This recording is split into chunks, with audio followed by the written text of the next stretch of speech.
Nandeha ministra mifaneva ny tatana miala. Andeha ministra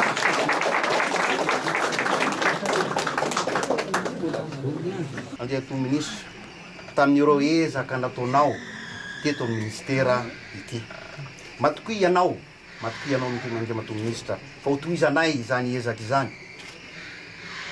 Vitanao sy ny mpiara-miasa aminao satria ny tontolo iainana tokoa dia antsika rehetra.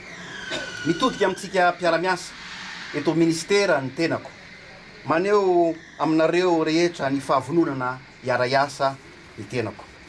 Misokatra mandrakariva ny varavaran'ny braoko ary matoky anareo fampitiavana tokoa no andraisako anareo raha misy fifanankalozana tianareo ampitaina sy ampizarana ifampizarana amiko. Raiso ray aman-dreninareo ny tenako. Araky ny vina sy ny drafitra izay napetraky ny filoha Andry Nirina Rajoelina izay voafaritra ao anatin'ny IEM ka naharesy lahatra ny vahoaka malagasy dia hiara isalahy isika anatanteraka izany ampahavitriana. Izany anefa dia mila fahavononana, firaisan-tsaina ary indrindra fifankantiavana eo amin'ny rehetra. Asa vadidrano tokoa mantso hono, tsy vita raha tsy fanakonana.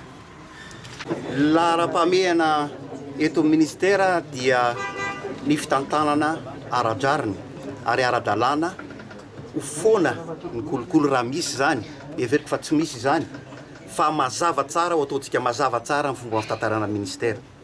Ary ao anatin'ny enim-bolana antsika dia hisy ny évaluation izay nitakiany filoham-pirenena ary za resy lahatra fa mampiasa misy ato dia ho tratratsika izany target izany.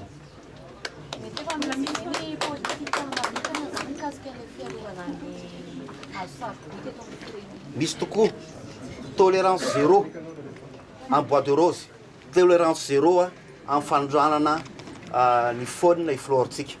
Tsisy tsony zany ny fanondranana zany sokatra zany tanalahy sy ny rehetra fa mijanona ho an'ny malagasy amin'izay mba lovan'ny taranakitsika.